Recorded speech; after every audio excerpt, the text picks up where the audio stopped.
Ouais, bonjour les amis, continuons la prière la prière de Jésus, le chapitre 17 de Saint Jean, les versets 9 à 16. Je prie pour eux. Je ne prie pas pour le monde, mais pour ceux que tu m'as donnés. Ils sont à toi, et tout ce qui est à moi est à toi, comme tout ce qui est à toi est à moi. Et j'ai été glorifié en eux. Voilà, désormais je ne suis plus dans le monde. Eux restent dans le monde, tandis que moi, je vais à toi. Père Saint, garde-les en ton nom que tu m'as donné, pour qu'ils soient un, comme nous sommes un.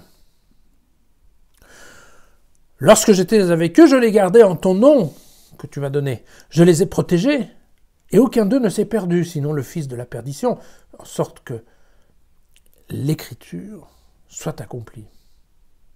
Alors maintenant, je vais à toi et je dis ces paroles dans le monde, pour qu'ils aient en eux ma joie dans sa plénitude. Je leur ai donné ta parole et le monde les a haïs, parce qu'ils ne sont pas du monde, comme je ne suis pas du monde. Je ne te demande pas de les ôter du monde, mais de les garder du mauvais. Ils ne sont pas du monde, comme je ne suis pas du monde. Oui, vous pouvez avoir l'impression que ça se répète. C'est comme ça. D'accord. Alors, on se rappelle qu'hier, Jésus a prié pour lui-même en lui disant « Écoute, maintenant ça suffit, ramène-moi là-haut. » Et aujourd'hui, Jésus va prier pour ses disciples. Et on verra que demain, il va prier pour les générations futures de disciples. Voilà. Alors, c'est une prière, ce qu'on appelle la prière d'intercession. Je prie pour les autres. Voilà. Dans le cadre de cette séparation, puisque, bien évidemment, les disciples sont dans l'affliction, dans la tristesse. Vous remarquerez la façon dont parle Jésus ici, ça y est, Jésus n'est plus là. Jésus est déjà en train de voyager vers le Père. C'est étonnant. Et donc, il est déjà en plein voyage, voilà. Et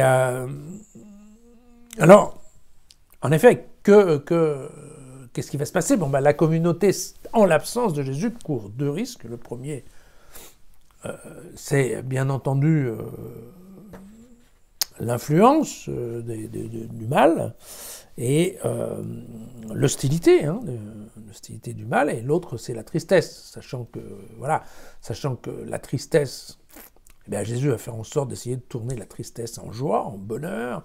Donc vous savez que ça va être d'une fois, une première fois en disant, mais voilà, vous inquiétez pas, il y a le paraclète qui arrive. Et puis en disant, attendez, là je pars, mais attendez, il va y avoir la résurrection, je reviens, donc ça aussi, ça va vous donner de la joie. Et donc voilà ce qu'il fait pour la tristesse. Concernant l'agressivité du monde, le risque qui vient derrière, en fait, c'est la perte de l'union, de l'unité, voilà. La division, le démembrement. Et donc, bien évidemment, voilà, Jésus va demander à son Père d'essayer de faire en sorte que l'Église se maintienne unie.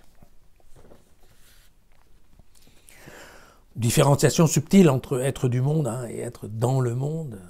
Il est évident qu'une fois que les chrétiens ont été choisis par Dieu, ils ont été choisis pour être mis à part, c'est bien le terme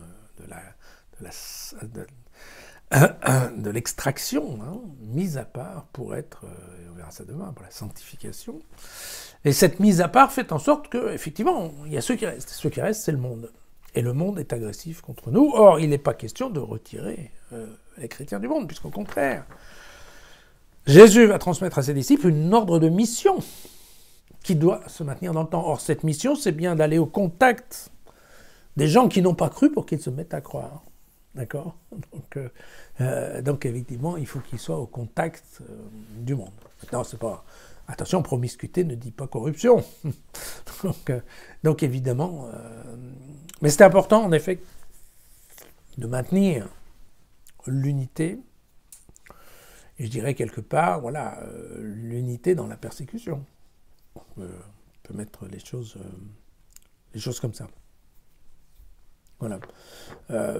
Juste un point de détail, aucun ne s'est perdu sinon le fils de perdition. Le fils de perdition, vous avez compris que c'était Judas. Voilà. À demain.